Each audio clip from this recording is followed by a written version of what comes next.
वालेकुम व्यूवर्स, आज हम आपको फ़िश फ्राई करने का नहायत ही आसान तरीका सिखाएंगे।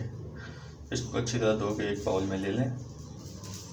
थोड़ा सा ऑयल आप ऐड कर लें कढ़ाई में या फ्राई पैन में, जिसमें आप इजीली फ्राई कर सकें फ़िश को।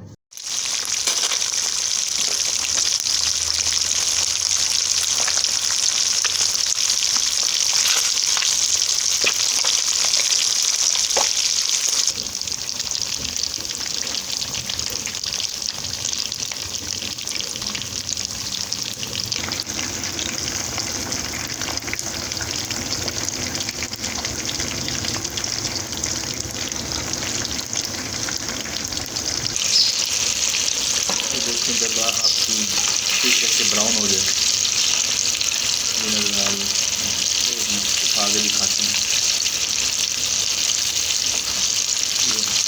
ठीक है, इसका मतलब ये ऑलमोस्ट रेडी हो गई है।